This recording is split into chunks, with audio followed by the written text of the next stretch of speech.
Hi friends, it's Miss Birgit again. Welcome back. Today we are going to be talking about a red zone emotion, the emotion of feeling furious. That is something I think we all have experienced feeling.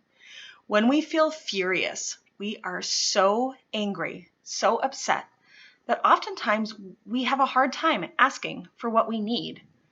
What would help make us feel comforted? What would help the situation be resolved?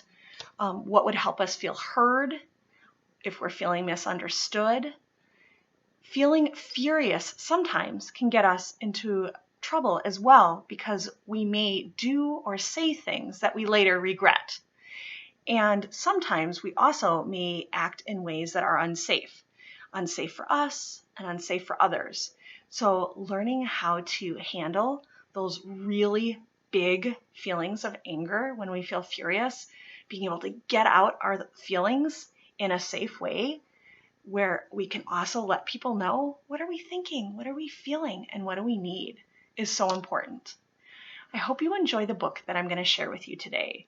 I could relate to it a lot, even though I'm an adult, because it features someone, Ravi, who's feeling like he's not being heard.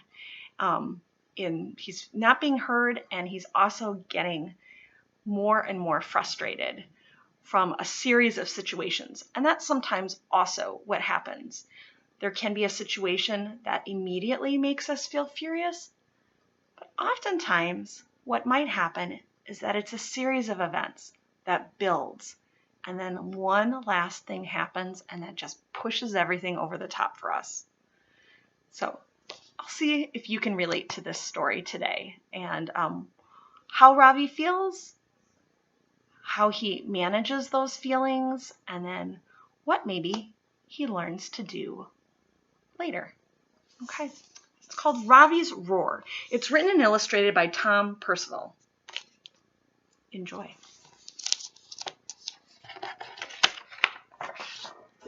At the top it says, what happens when Ravi can't control his temper?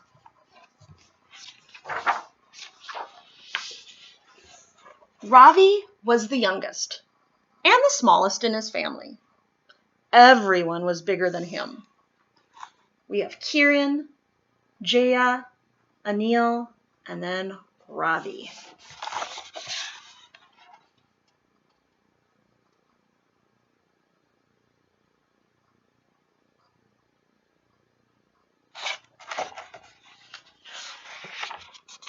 Even Biscuits the dog. Most of the time, being the smallest was great.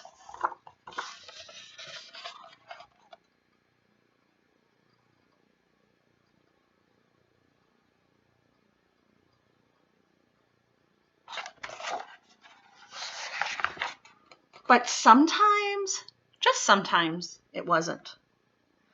One day, Ravi and his family went on a picnic. There was a race to the train. Guess who came last? Ravi. Everyone else got a comfy seat, but Ravi had to squeeze in with Dad and Biscuits. Then Biscuits made a bad smell.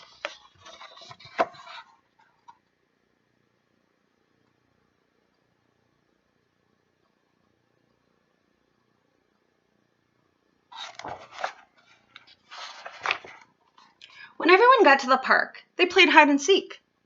It was meant to be fun, but Ravi couldn't find anyone.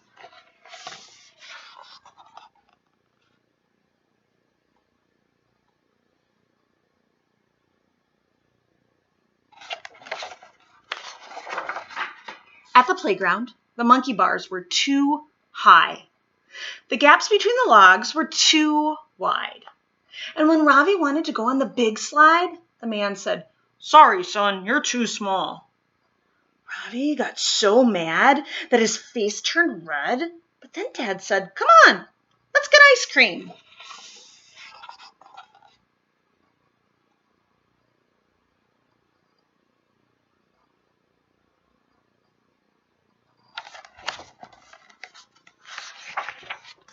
Everybody ran off. Guess who came last? Ravi. And then, when Ravi went to get his ice cream, there was none left.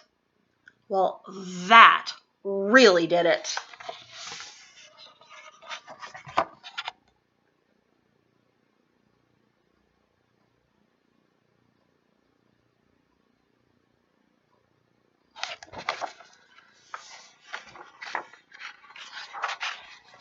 Ravi was furious. He growled, and a stripy tail popped out from the back of his shorts. Then he sprouted 2 furry ears, sharp pointy teeth, and stripy orange fur.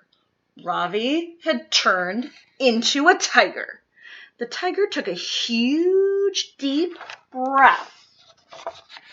And then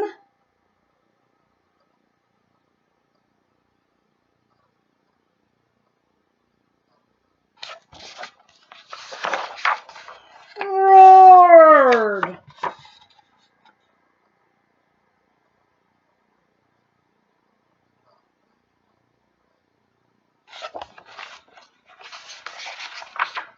Ravi's brother looked a bit nervous and handed the tiger his ice cream. When the tiger went to sit down, there were no open benches. So he roared, and everybody got out of the way. It was great being a tiger.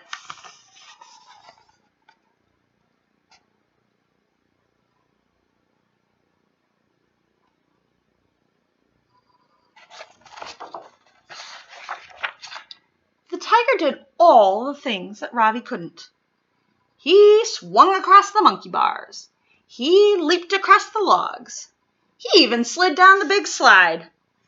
Nobody dared to say no.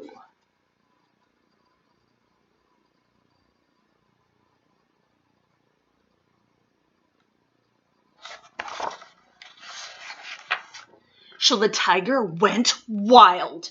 He roared and growled and did exactly what he wanted. But soon he found that nobody wanted to play with him.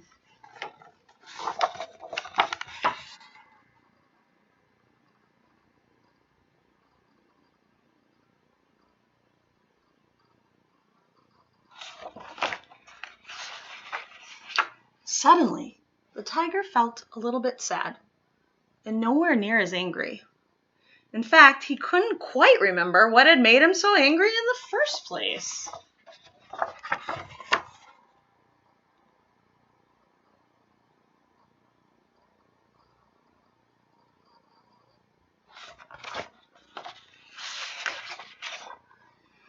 "I'm sorry," said the tiger in a quiet voice. And when he said that, everything felt better. "That's okay," said Dad. "Good job for saying sorry." Then, without even realizing, Ravi became a boy once more. And that was the last time that Ravi ever turned into a tiger.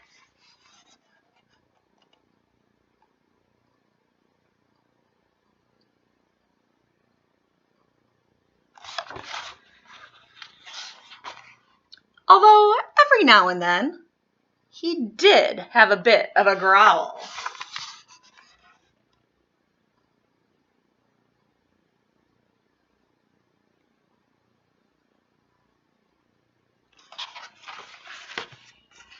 And then the author left us with a note here that I'm going to read. He says, "Dear reader, this is a book about a boy who has a bad day and is angry about it. Everybody gets mad sometimes for a lot of different reasons, and that's okay. We all have lots of different feelings, and we use these feelings to help us understand the world. But it doesn't feel good to get too angry, and sometimes it causes us to not be nice to other people. So whenever you're mad, here are a few questions to ask yourself. What happened that is making me feel angry? Is it one thing or a few different things? Is there anything I can do about it? If not, is there anyone I need to talk to or I can talk to? Do I need to apologize to anyone I might have lashed out at?" No matter what you're feeling, remember that it always helps to talk about it. Be open, be honest, be you. Love, Tom Percival, the author of the book. I think that's pretty decent advice. Because, like Tom says, it's not that we don't feel furious sometimes. Feeling furious is not bad. It's just another emotion. It's sometimes then knowing, what do we do with that? How do we still let other people know what we're thinking, what we're feeling, and what we need? And how do we do it in a safe way? And sometimes we need help to be able to do that, and that's okay too. So I hope you enjoyed the book. I hope you have an amazing rest of your day. Until next time, bye!